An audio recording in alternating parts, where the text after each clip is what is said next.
Good morning. Welcome to the Unitarian Universalist Church of Birmingham, which includes this congregation in Birmingham and Tuscaloosa and the folks online. So I guess we're not just of Birmingham, we're kind of encompassing. Whoever you are, whomever you love, wherever you are today, and wherever you are in your spiritual journey, you are welcome here. To all who are here this morning, welcome home. The prelude prepares us for worship.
I love when Mary Lisa plays. Please rise in body or spirit for the lighting of the chalice. And this is by Oberlin UU Fellowship in Oberlin, Ohio.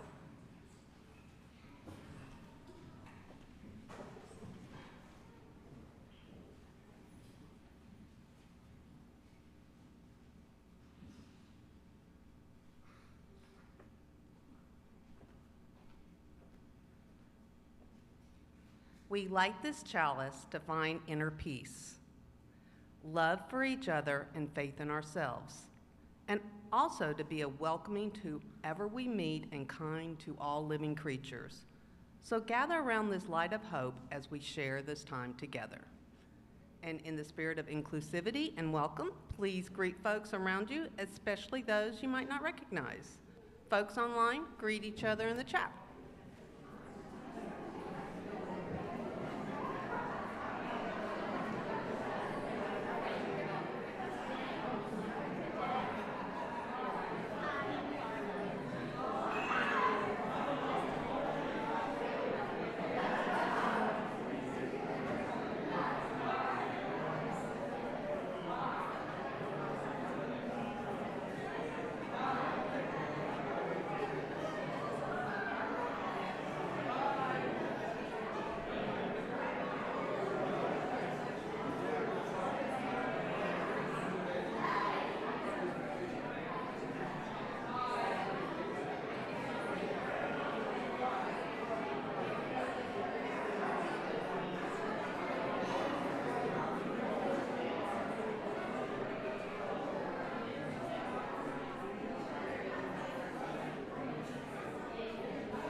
This isn't work. There it goes.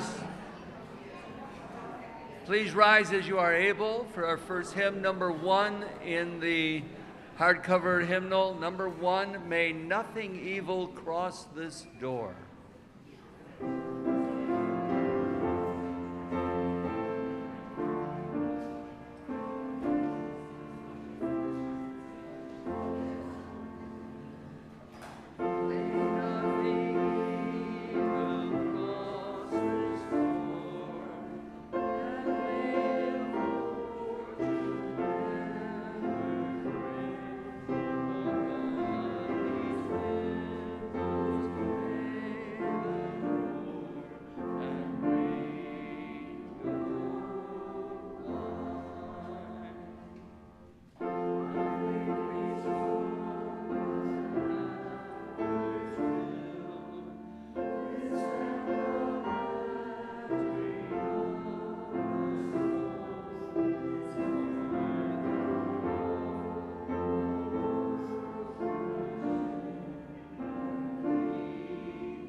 Hi, yeah, I'm Helen Rivas, co-chair of the Justice Committee. And how many of you have read anything about Project 2025? Awesome, so this is a little bit repetitive, but just in case, I have a few more things to say. There's a lot to say about it. I mean, it will defund everything from healthcare to the IRS, and they're spreading untrue claims about election fraud. Anti-LGBTQ plus things are in there, and it's especially focused on transgender people. As those of you who were at the Shelby County Library 2 Mondays back, so, am I talking too loud? Okay. Oh, turn it on. Oh, there. Oh, apologies. I'm so sorry. Anyway, the Shelby County Public Library, where the Alliance to Defend Democracy, Moms for Liberty, and Local Alabama are very worried about protecting women from transgender boys invading restrooms and other things. It's really sad, and they are totally sincere in this stuff, which is even, for me, scarier. But Joyce Vance has formed a Project 2025 book club, and she's bringing up issues. And I've been doing what she recommended. Read a chapter. Pick any chapter you want. I picked transportation. And it's about taking away all the money, federal money, from transit. And it's written by a woman who shills for fossil fuels. As is chapter 12 on energy and the various commissions. It's written by another fossil fuel lobbyist. So it's 920 pages. Pick a section and share it, because so many people don't even know about it. And I would like to quote Amanda Tyler, who's the executive director of the Baptist Joint Committee on Religious Liberty. Many of you know that Unitarians, Baptists, and Catholics were very much concerned about separation of church and state when the Constitution was written. And she is educating about the Christian nationalism that underlies this whole project, or as Terry Wright said, project. They want to project their views on the rest of us. But it's a political ideology with a cultural framework. It's not about theology. And it threatens democracy and religious freedom. We wouldn't have be able to have Eddie speaking on Buddhism here on Sunday mornings. Could we meet on Sunday mornings if we don't profess what they want?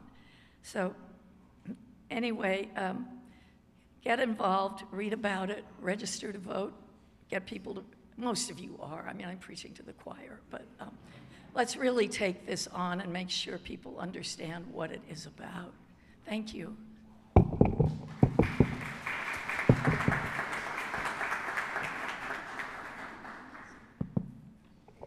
Good morning. I am Julie Nicholson Morgan, your board president.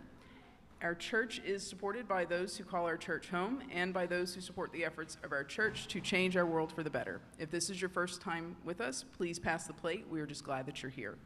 We share our cash plate every Sunday with organizations whose work reflects UU values to care for marginalized persons, advocate for real and systemic change, defend our environment, and promote justice and equity for all. Today's Share the Plate recipient is for Alabama Interfaith Refugee Partnership, or ALIRP. ALIRP is based in Birmingham. It is a diverse coalition of community members, interfaith religious leaders, and laypersons, as well as representatives of other community groups who have come together for the purpose of supporting refugees and asylum seekers through direct assistance, education, and advocacy. We appreciate your donations, either by placing them in the plate, by mailing your donation to the church, or by using PayPal, Venmo, or Zelle. More information is found in the order of service in the lower right corner. Thank you for your generous support of our church and our Share the Plate recipient. May we give in love and in hope.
Now is the time in our community when we share what we carry with us this day, joy or sorrow.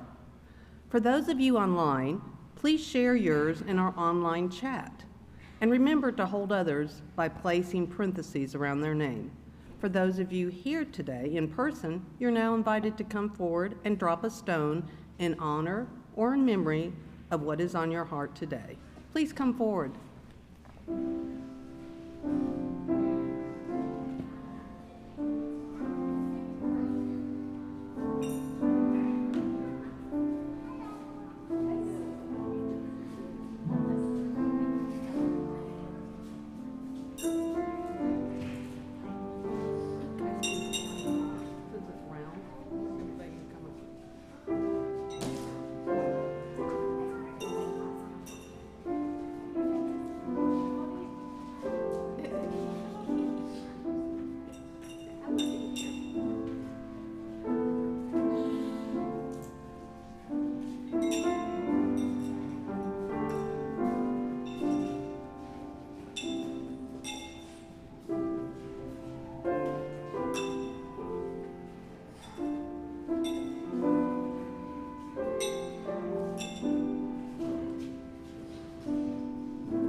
Today we lift up Kaven Kerr, who's recovering from her retina reattachment surgery.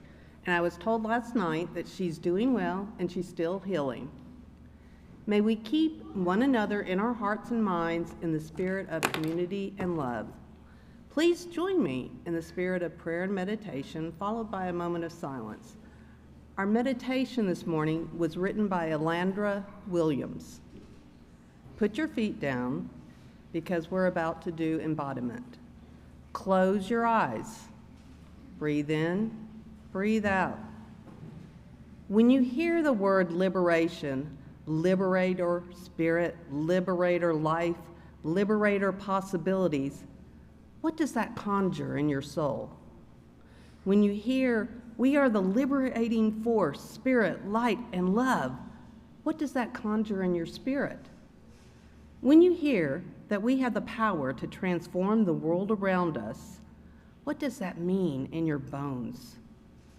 When you hear, we are the people that we have been waiting for, and we are, how does that feel in your blood? We are the light, we are the wisdom, we are the ancestors, and we are those yet to come. How do we fully hold all of that in ourselves? Open your eyes. Look at the people around you and go out and organize. Now let's take a moment of silence.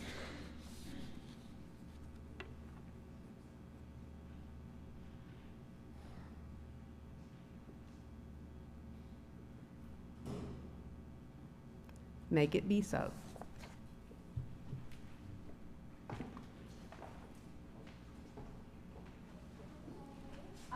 And children, come forward for the brawling and party. Hands young at heart. You don't have to be a child to come forward.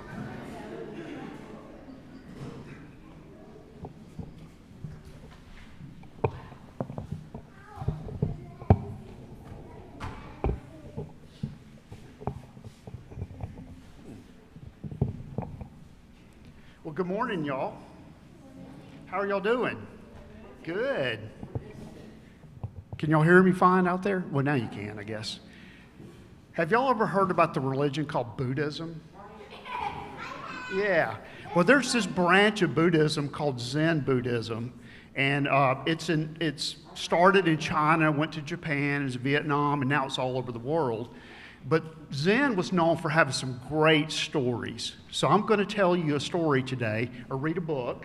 It's called Zen Shorts. And first of all, can y'all tell me what's on the cover of this book? A panda, okay. It's a panda wearing shorts. Yeah, wearing clothes and holding an umbrella. So this book was one of my daughter's favorite books, and it was my and it was my favorite book to read to them. So I'm going to read it to you today and just listen to the stories that are told. Michael, there's a bear outside, said Carl. A what? Called Michael. A bear. He's really big, and he's in the backyard. What's he doing? Michael asked. He's sitting. He has an umbrella, as y'all noticed on the front cover. An umbrella?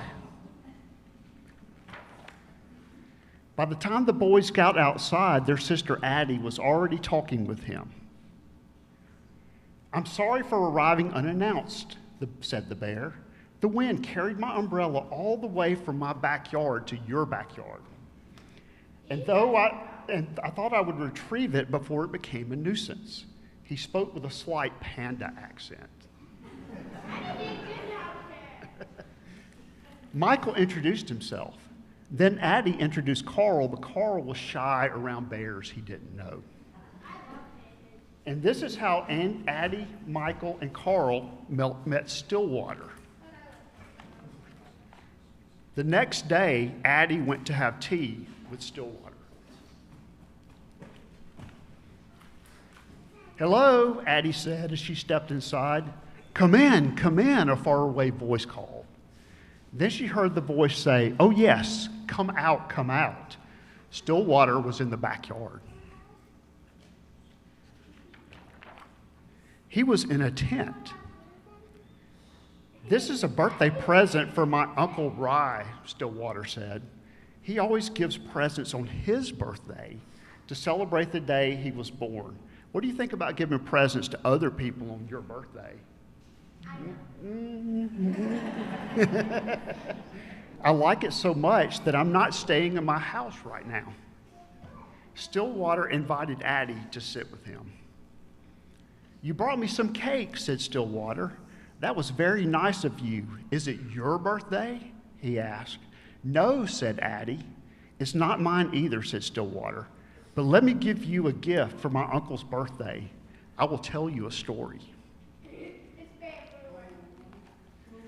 So the story is called Uncle Rye and the Moon.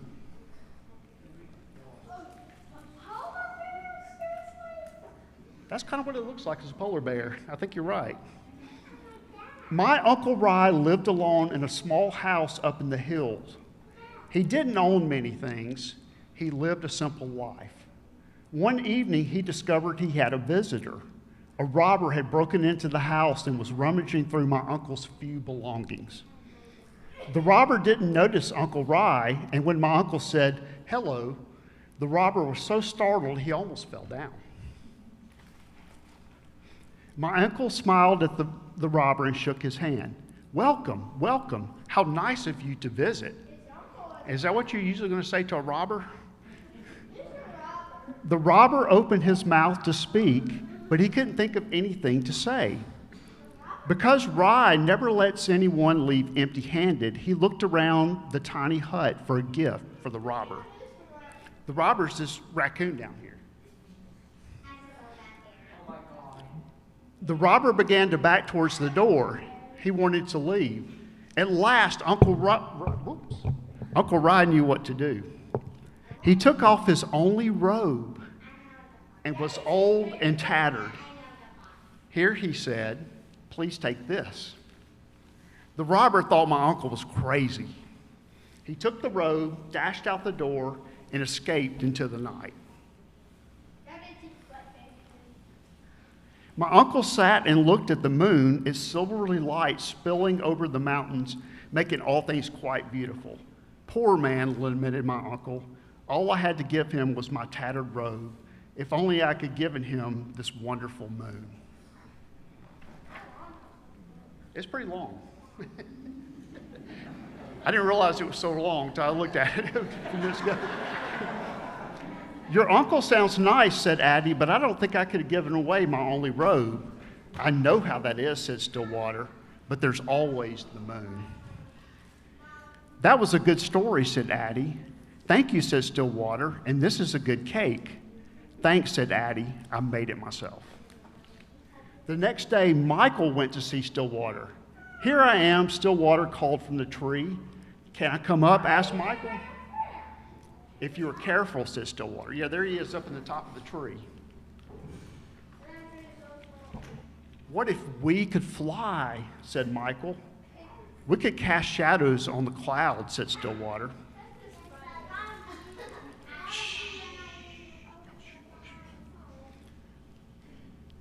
What if we fell, said Michael. If we fell, we might break something, said Stillwater. That would be bad, said Michael. Maybe, said Stillwater. Maybe, asked Michael. So now it's the story of the farmer's luck. There was once an old farmer who had worked his crops for many years. One day his horse ran away. Upon hearing the news, his neighbors came to visit. Such bad luck, they said sympathetically.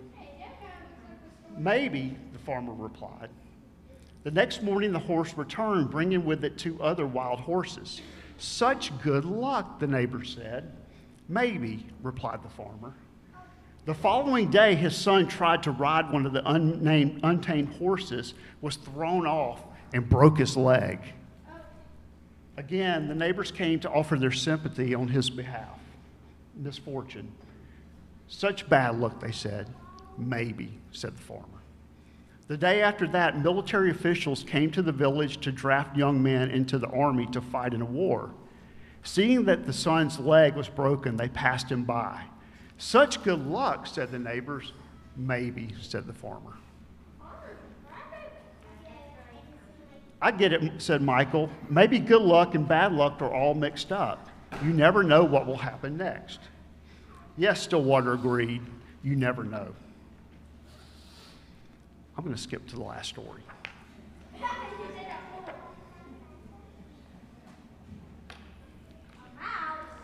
This one's called A Heavy Load. 2 traveling monks reached a town where there was a woman waiting to step out of her sedan chair. The rains had made deep puddles, and she couldn't step across without spoiling her silken robe. She stood there looking very cross and impatient. She was scolding her attendants. They had nowhere to place the packages they held for her, so they couldn't help her across the puddle. The younger monk noticed the woman and said nothing and walked by. The older monk quickly picked her up and put her on his back, transported her across the water, and put her down on the other side. She didn't thank the older monk. She just shoved him out of the way and departed. As they continued on their way, the young monk was brooding and preoccupied. After several hours, unable to hold his silence, he spoke out. That woman back there was very selfish and rude, but you picked her up on her back and carried her. She didn't even thank you. I set the woman down hours ago, the older monk replied. Why are you still carrying her? I can't see it. Oh, sorry. Y'all see it? It's 2 mice, isn't it? So anyway, we'll stop there. Thank you. And now it's time to go downstairs, and everybody, let's sing the kids out.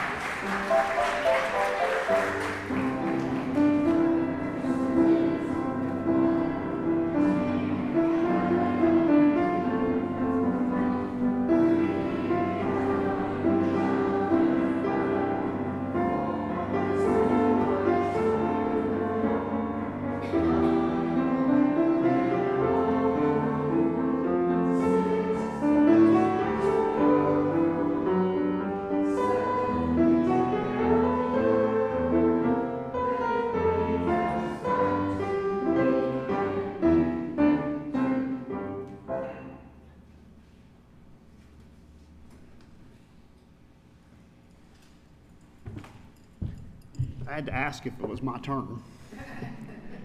So those of you who know me know that it takes a lot for me not to wear a t-shirt and jeans and my Doc Martens, so I dressed up for y'all today.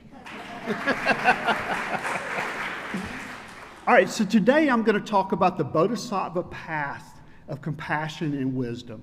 Now, Bodhisattva is a big word, but just hang on for a little bit and we'll talk about what that means. First of all, I would like to thank you for allowing me to speak today. Thanks to UU Birmingham, UU Tuscaloosa, and those of you participating online. I also want to extend a special welcome to my friends from the Cabo River Sangha, several of us out here. So today I wish to share with you a path of love, compassion, and wisdom that comes out of the Buddhist tradition.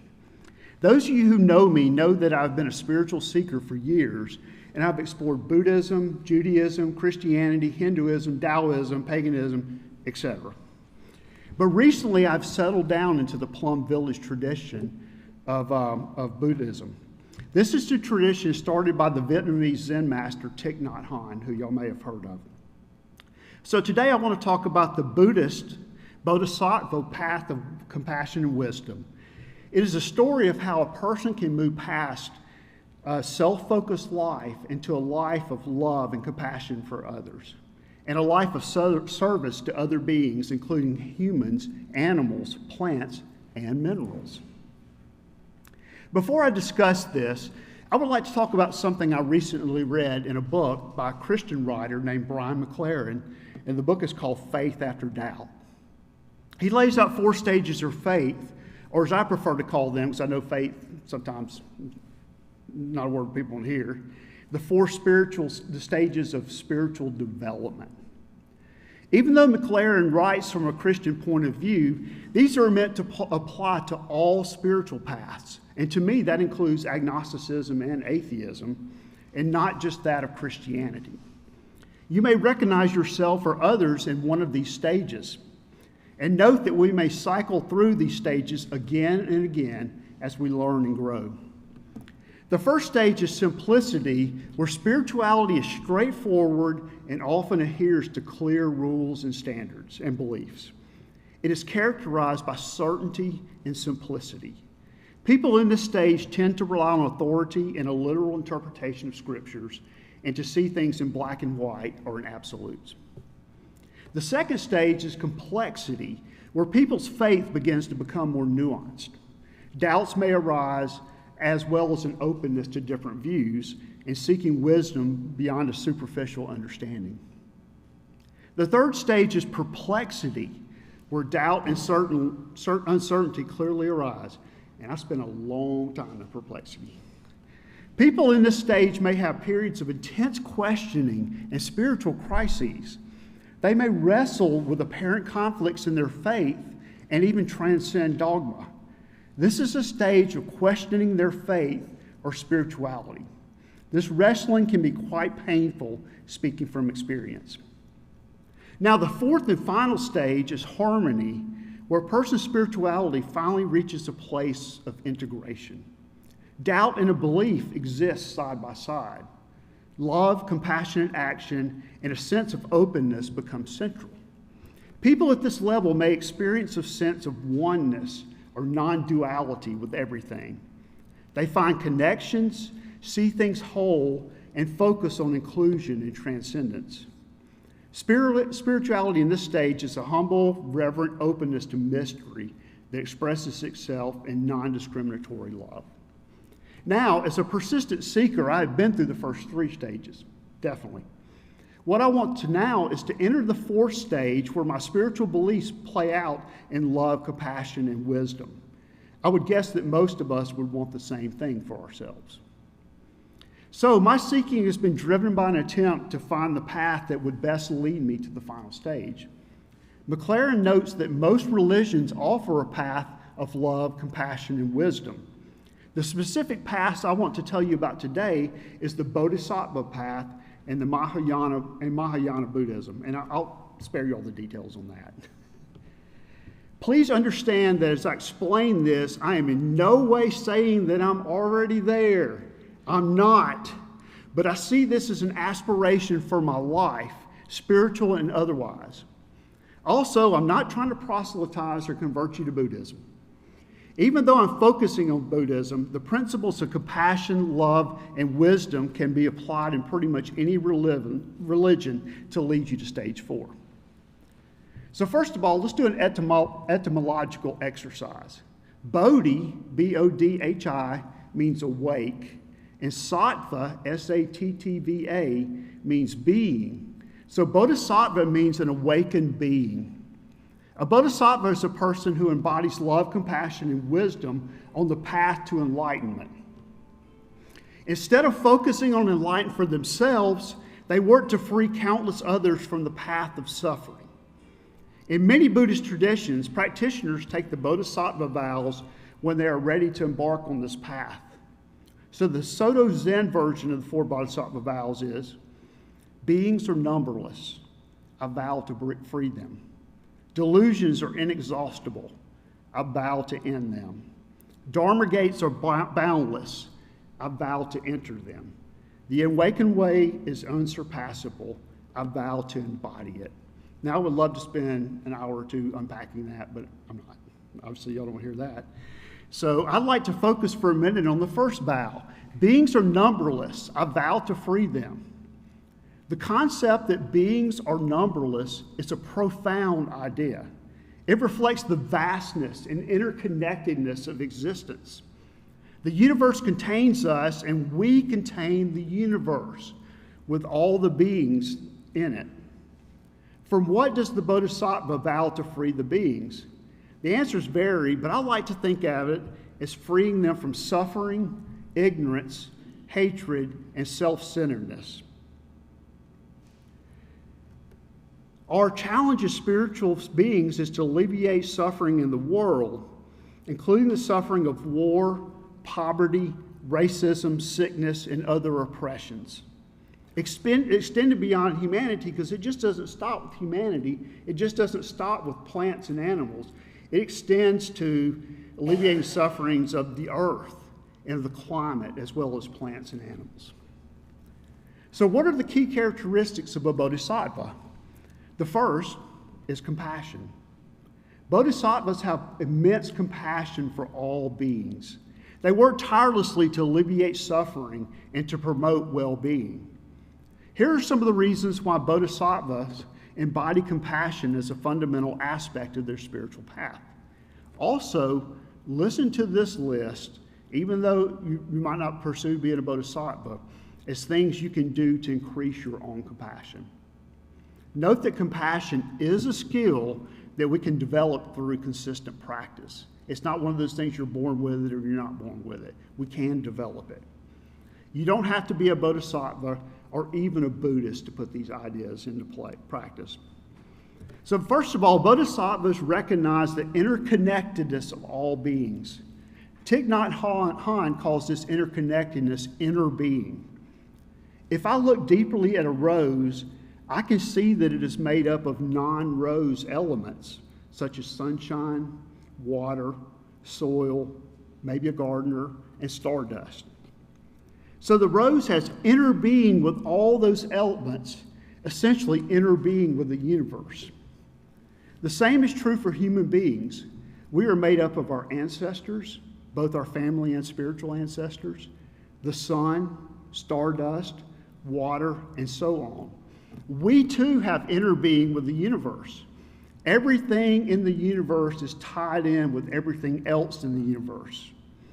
Bodhisattvas understand that their own being is inseparable from the being of others, and thus their liberation is tied in with the liberation of others.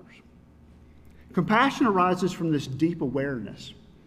In fact, Buddhists will argue that a major cause of suffering is the belief that each of us is a separate self-entity instead of being interconnected with the universe. As I noted, bodhisattvas take a great vow to attain enlightenment for the benefit of all beings. Their compassion fuels this commitment, motivating them to work tirelessly for the welfare of others. As Buddhist scholar and environmentalist Joanna Macy notes, we don't take on these actions because we feel a duty or a burden to do so. She states that is the context for burnout. Instead, we take action as an expression of our true nature and our understanding of reality. We cannot be effective without this deep desire based on compassion.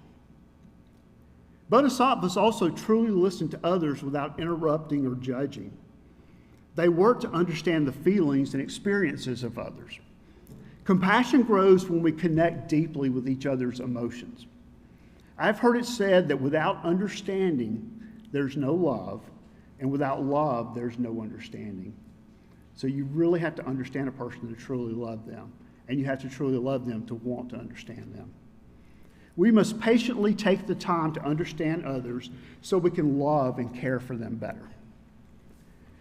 They also perform random acts of kindness, small gestures, holding the door, offering a smile, or helping someone in need, cultivate compassion. These acts can create positive ripples in the world. Compassion results in action, which in turn reinforce and increase that person's compassion.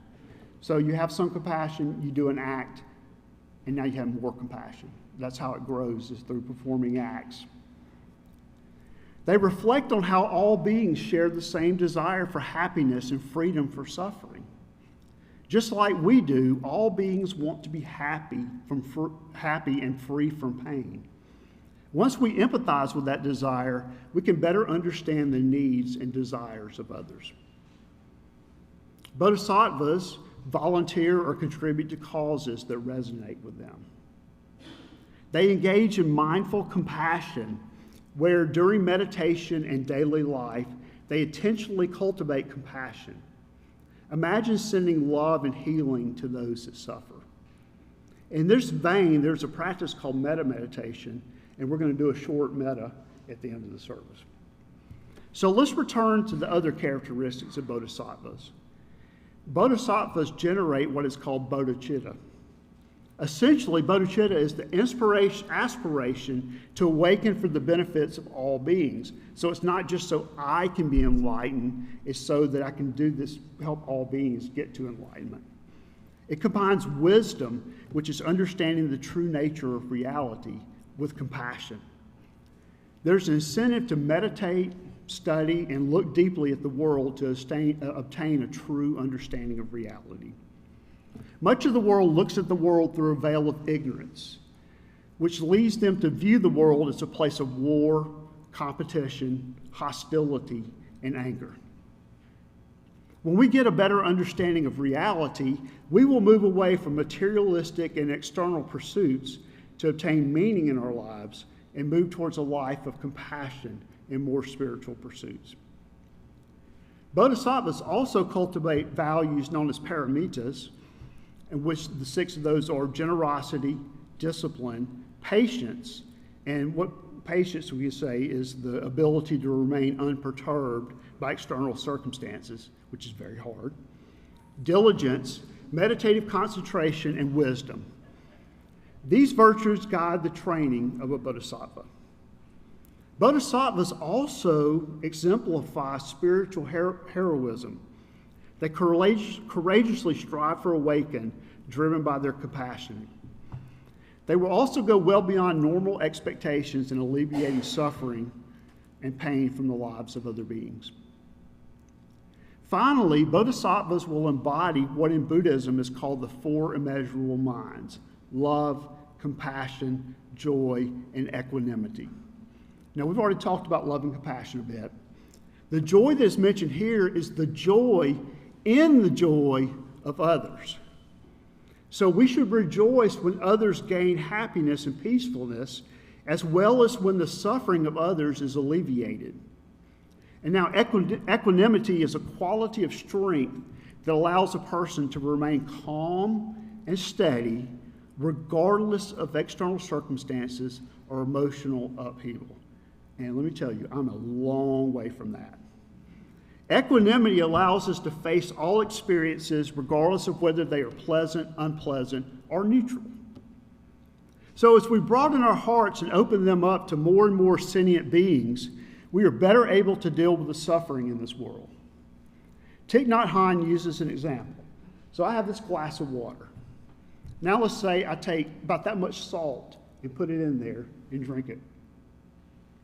What do you think it tastes like? Salt. Yeah, it's not drinkable anymore. The water absorbed the salt, but the salt ruined the water. But what if I throw the same amount of salt into the Cahaba River? I can still drink the water. Well, that's assuming you can drink the water in the Cahaba River. I really don't know if you can or not. Without any hint of salt. The water absorbs the salt, but the river's so big that it just gets diluted. The salt dilutes. If our hearts are small, cramped, and empty of love and compassion, any bit of suffering can overwhelm us, just like just a little bit of salt can overwhelm this glass of water. However, if our hearts in love have expanded to include everything, we can better face the suffering in the world and do our best to help others. Love overcomes all. So now I'd like to spend a few minutes in what is called meta meditation. That's M-E-T-T-A. It's not Facebook, M-E-T-A. In this type of meditation, we recognize and extend our compassion to others in the universe. So now, if you'd like to participate, sit up straight in your chair, put your feet flat on the floor. You can close your eyes if you want, or you can leave them open but softly focused. So let's take a few breaths. Inhale slowly through your nose and then exhale through your mouth. So inhale, exhale. Inhale, exhale. So keep trying to do that as we go through this process. Repeat these phrases. Well, there was supposed to be a handout, but it didn't work out, so y'all just listen to me. May I be safe, peaceful, and free of suffering. May I be happy. Oh, go ahead, you can say it after me. Yeah.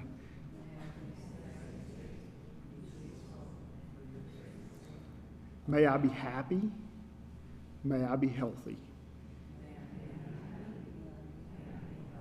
So feel the warmth of your intentions toward yourself.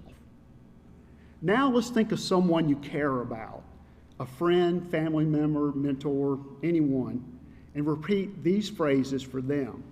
May you be safe, peaceful, and free of suffering.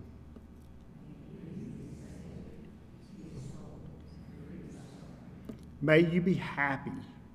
May you be healthy.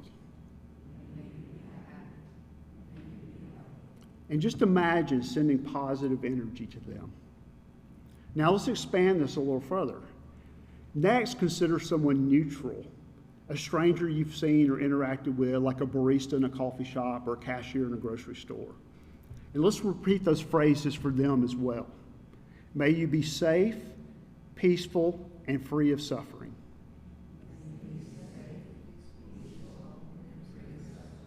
May you be happy. May you be healthy. Now imagine again sending positive energy to them. Now let's challenge ourselves. Think of someone you find difficult or have conflicts with. Even for this person, silently say, may you be safe, peaceful, and free of suffering.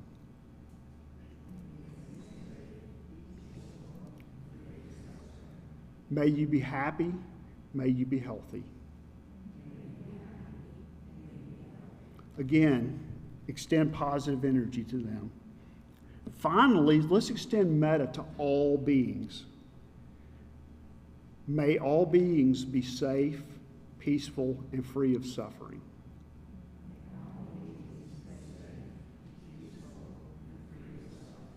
May all beings be happy. May all beings be healthy.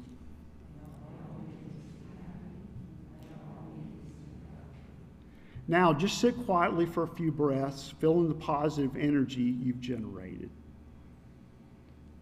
And when you're ready, you can gently open your eyes.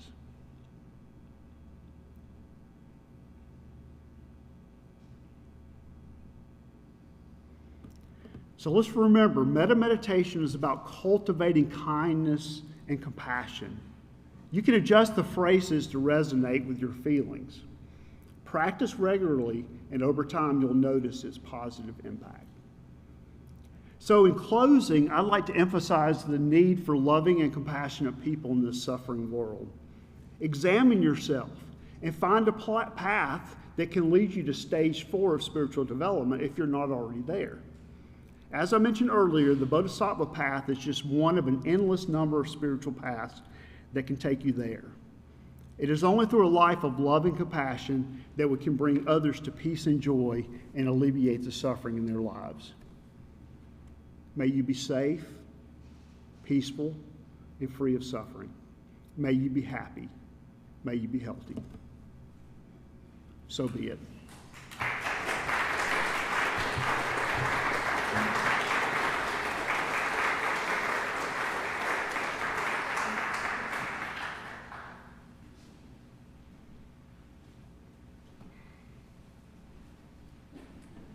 Please rise as you are able for the singing of our hymn, number 128, For All That Is Our Life. Number 128.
Please be seated for the announcements.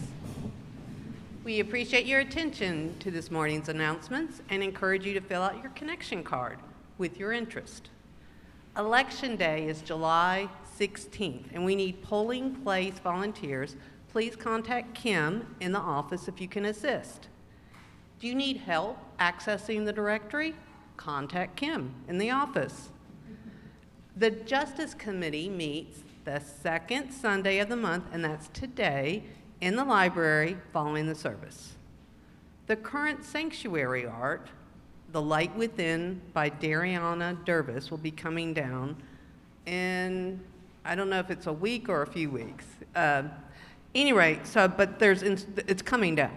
Instructions on how to make a purchase are on the table next to the double doors at the rear of the sanctuary.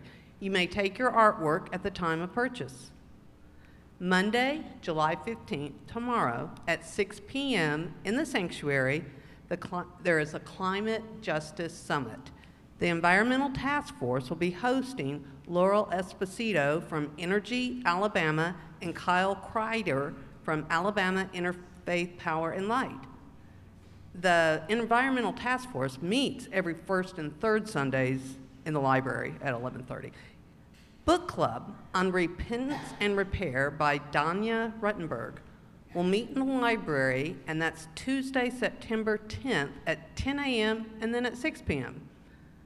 Please join Jim Albee, Janice Williams on Sundays at 11:30 in Covenant Commons for the Sunday Forum. Please join the Sunday morning parents group at 11:30 in the middle RE classroom. We don't want anybody to leave. Please join the meditation group on Sundays at 11:30 in the children's choir room downstairs. The men's UU group for seniors, MUGS, meets the first and third Fridays at 9 a.m. in the library. The next meeting will be this Friday, the 19th. David Roberts leads the Qigong group every Saturday via Zoom at 9:30. Marion Fintel is the host, so contact her if you want an invitation. Tuesday, July 23rd at 6 p.m. in the Voca Room is a Spanish language exchange, and it's open to the whole community. And finally, I know we're not that late. I want to, though, say happy birthday to Jean Weaver. She celebrated her 97th birthday this past Tuesday.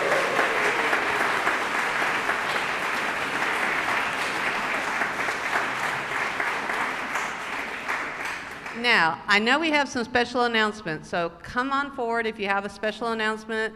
And if there's several of you, I think, just come forward and sit in the front row. If you don't, whoever gets here first can say theirs first. Good morning.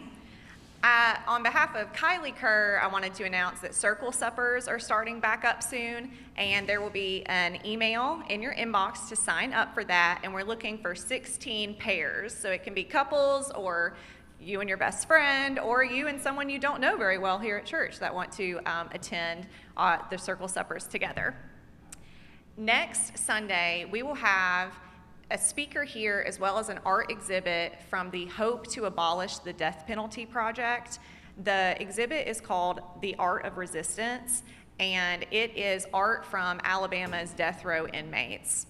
So there's going to be art all around the sanctuary. The seating might look a little different. Because of some of the sensitive nature of the art, although none of it is incredibly graphic or explicit, we're not going to have the children in the sanctuary next Sunday. So the children will be downstairs all service, and Courtney and Amethyst are off next week after they do their summer camp. So there will not be childcare after service next Sunday. The last thing about that is that there are a couple pieces of art that have audio components. So the speaker asked us to just convey that if you want to participate in those pieces after the service, just bring headphones, and you would be able to connect wirelessly or with a wire to see those parts. So thank you.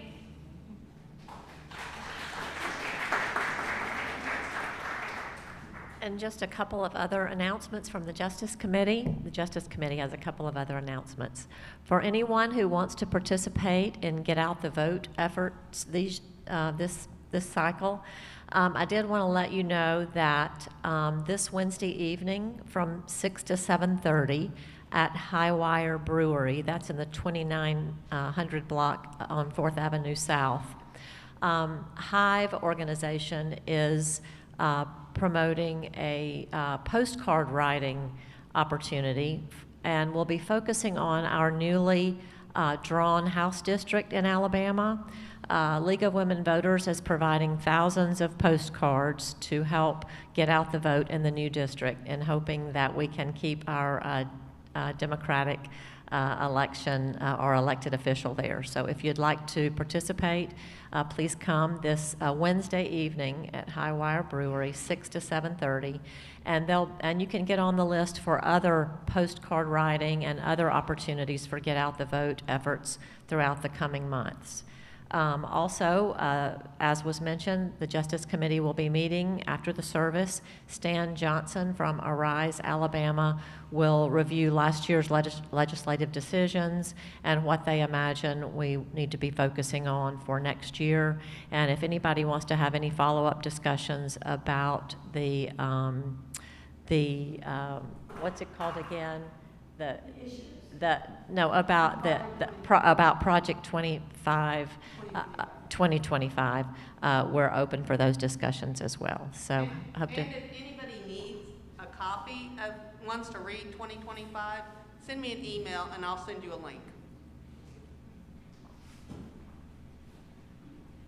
So we're about $225 from our goal for supporting WBHM and getting our next promotional on that. So I'm holding off for that, and hopefully we can raise another couple $100, and we'll be good to go for a couple of months. Thanks. Dick, we need 225. Did you hear that? You went like that. And I don't mean to be redundant, but I just want to reiterate tomorrow night at 6 p.m., the Environmental Justice Task Force, we are sponsoring we're calling it a community gathering of different groups that are going to be here to talk. We'd love to see you here tomorrow. If you can't make it though, it is also live streamed on YouTube. So, and Kim will be sending out the link for that. You can watch it on YouTube as well, live. Thank you. Last one, guys, I promise. I know that we've had the cups events with the African traditional religious events that have been happening with our feast days, and now we're having on the second and fourth Thursdays, we're going to have actual meetings and discussions on what those are all about. So if you want to learn and get educated, you can come to those. They're going to be at 6 p.m. here. So, and Miss Lisa is going to help with conducting that, and you can learn about them. So I'll let you hear a brief description about that. Go ahead. Hi, y'all. So in doing the feast days, which I knew this was, in doing the feast days, in the realization that yes, people enjoyed themselves, and they definitely enjoyed the food and the music and everything that was going on. However, in doing our last one with Papa Legba, who was about crossroads and choice and decision and communication, it was the mass knowledge that was missing, and that we need to know what we are dancing to and eating for and drumming for. So with the discussions on every second and fourth Thursday, 6 p.m. here at Unitarian Church downstairs, unless we're outside or something else is said differently. The second Thursday is basic discussion. And the fourth Thursday, since I do like to give, and it'll be a discussion that basically revamps everything that we talked about, as well as you'll get to create your own creation and craft in the homage of what you have learned. So, yeah, I hope you all enjoy yourselves and come on out and see exactly how family we are. So, okay?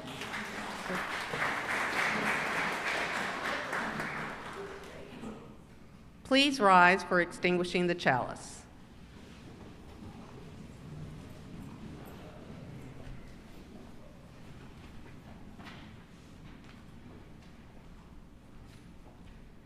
In honor of the legacy of our ancestors, let us carry the flame forward as we extinguish the chalice with these closing words by Maureen Killoran.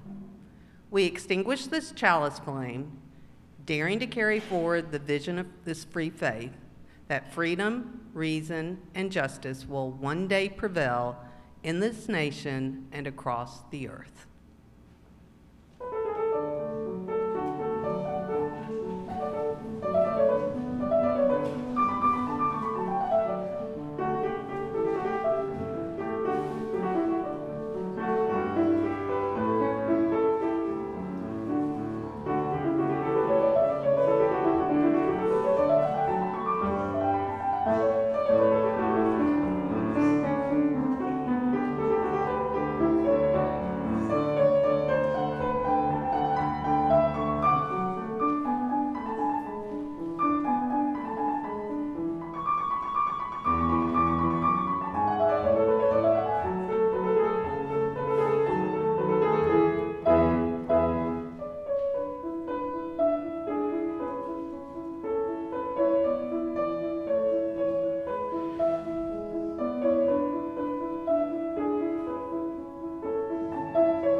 that kind of makes you want to go out and have fun.